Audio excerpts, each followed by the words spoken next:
Au milieu des soupçons de Red Bull, Stella a loué les capacités de refroidissement controversées de McLaren. De refroidissement des gommes, j'imagine. Lorsque les conditions sont difficiles pour les pneus, en termes de surchauffe notamment, alors la voiture semble faire un bon travail pour garder les pneus dans une très bonne fenêtre et la voiture est douce avec les pneus. Il y a une très bonne ingénierie derrière cela, nous avons examiné de manière holistique toutes les caractéristiques que vous pouvez avoir dans une voiture qui influencent le comportement des pneus.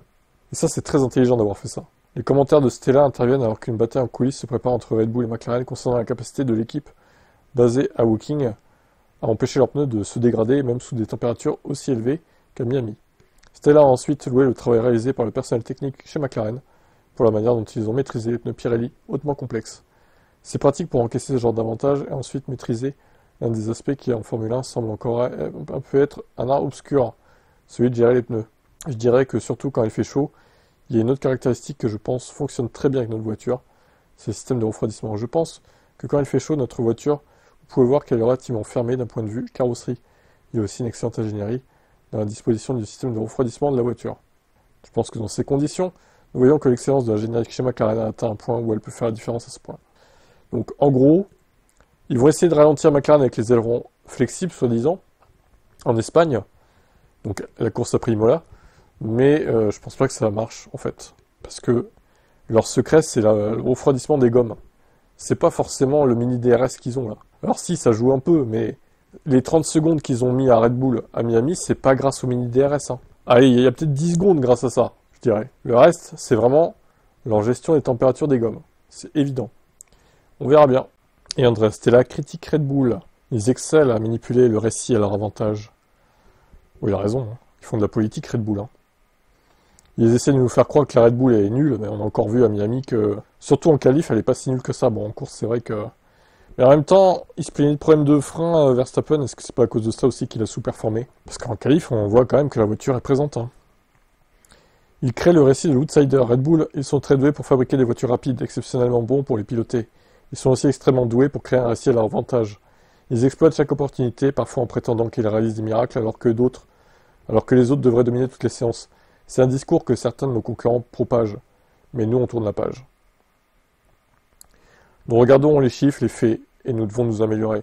Il y a encore beaucoup à faire, je regarde aussi ce que Lando et Oscar apportent au projet, de façon très régulière. Et de conclure avec un dernier tacle à Red Bull, bravo à eux, y compris pour la façon dont ils gèrent leurs opportunités non techniques. Allez, bim, Andrea Stella qui détruit Red Bull. Là. C'est pas l'Unibravi à droite, là, d'ailleurs? Il est chez McLaren, lui, maintenant. Ah oui. Il était chez Sauber avant, mais il veut arriver chez McLaren. Ok, on dirait que c'est lui. Hein. Bref, il a raison. Hâte de voir comment ça va évoluer, surtout avec le triple leader qui arrive dans 2 semaines. Miami a prolongé en Formule 1 jusqu'en 2041. Ça va bien. 16 ans. C'est une déception parce que franchement Miami, honnêtement, c'est un des pires GP de l'année en termes de spectacle en piste. Alors, je dirais même pire que Qatar, même peut-être, et que Imola, c'est dire. Alors là, l'article est intéressant parce qu'ils nous ont résumé la durée des contrats de chaque Grand Prix en fait. Donc voyons. Alors Las Vegas, le contrat c'est un an par un an, j'ai l'impression. 2025, Imola pareil. Bon, Imola, à mon avis, ça va sauter. Les Pays-Bas, on a déjà appris que de toute façon 2026 c'était la dernière saison pour les Pays-Bas. Azerbaïdjan en 2026, bon, ça devrait être, je pense, prolongé. Alors Barcelone, il y a un doute avec Madrid, du coup, qui va arriver. Est-ce qu'ils vont être prolongés ou pas? Bon, Austin, ça devrait être prolongé sans trop de mal. Le Mexique 2028, Singapour aussi, ça restera. Le Japon 2029, la Chine 2030, tout comme Interlagos. Très bien, Interlagos, très bon circuit. Jeddah 2030. Bon, Jeddah, ça va, c'est pas le pire Grand Prix quand même. Le pays, bon, voilà, ça reste l'Arabie Saoudite, mais bon. En termes de spectacle pur en piste, c'est pas la pire course quand même, on va pas se mentir. Alors l'Autriche 2030, évidemment avec Red Bull, bon, ils vont y rester en Autriche, hein, c'est évident. C'est parti pour rester. Abu Dhabi 2030, Italie 2031 avec Monza, donc. Monaco 2031. La Belgique, donc, ça sera en alternance en 2028 et 2030, il n'y aura pas la Belgique. Ce sera un autre circuit dont on ne connaît pas l'identité encore. Canada 2031, Qatar 2032, la Hongrie 2032, Silverstone 2034, Madrid à partir de 2026 jusqu'à 2035, Bahreïn 2036, Australie 2037 et Miami 2041. Mais moi, enfin, les mecs, ils tirent des plans sur la comète, là, quand même. Dans 16 ans, vous vous rendez compte comment sera la F1 dans 16 ans en fait? Franchement, je serais curieux de voir quand même, hein. Bah, dans 16 ans, déjà, tu n'auras plus Verstappen, tu n'auras plus Leclerc, à mon avis, tu n'auras plus Russell non plus. Il restera peut-être Piastri, il restera Antonelli aussi, sûrement. Et encore, c'est même pas sûr, ils vont peut-être partir avant. Mais bon, ce sera vraiment un autre délire en fait, 2041. Est-ce que ma chaîne existera? Est-ce que mes chaînes existeront toujours? Je sais pas, en vrai. Peut-être que non, hein. Est-ce que YouTube existera toujours? Sous quelle forme? Ça va peut-être changer, imaginez. Qu'il y a un truc, une guerre nucléaire ou je ne sais quoi. Ça se trouve, ils tirent des plans sur la comète, mais au final, en 2041, le monde ne sera jamais, enfin, plus jamais le même. Et même parce il sera passé des dingueries en fait avant cette année-là. Donc bon, on verra.